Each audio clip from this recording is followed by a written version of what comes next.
जय महाराष्ट्र भावनो, महाराष्ट्र सुरक्षा रक्षक नागपूर मंडळ फिजिकलसाठी एक नोटीस आलेला आहे 16 जूनला.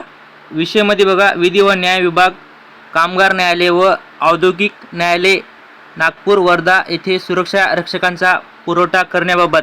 तर तुम्हाला समजेलच असेल की वर्धामध्ये पण एक जो 4 जिल्ह्यासाठी भरती आली ती वर्धाचा पण उल्लेख आहे त्याच्यात.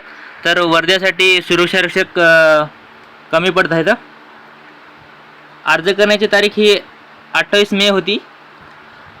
सदर अर्ज स्वीकारण्याची मुदत समाप्त झाली असून लवकरच सुरक्षा रक्षकांची कागदपत्रे पडताळणी तसेच शारीरिक क्षमता चाचणी व मैदानी परीक्षा घेण्यात येऊन जे सुरक्षा रक्षक पात्र ठरतील त्याची गुणवत्ता यादी तयार करून विधी व न्याय विभाग, कामगार न्यायालय व औद्योगिक न्यायालय नागपूर वर्धा येथील जिल्हा सुरक्षा रक्षक मंडळातर्फे सुरक्षा रक्षक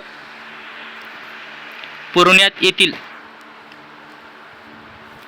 नोटीसमध्ये सांगलेलं आहे की फिजिकल लवकर घेण्यात येईल. तुम्ही हा नोटीस बघू शकता. धन्यवाद. पुढच्या अपडेटसाठी सबस्क्राईब माय चॅनल.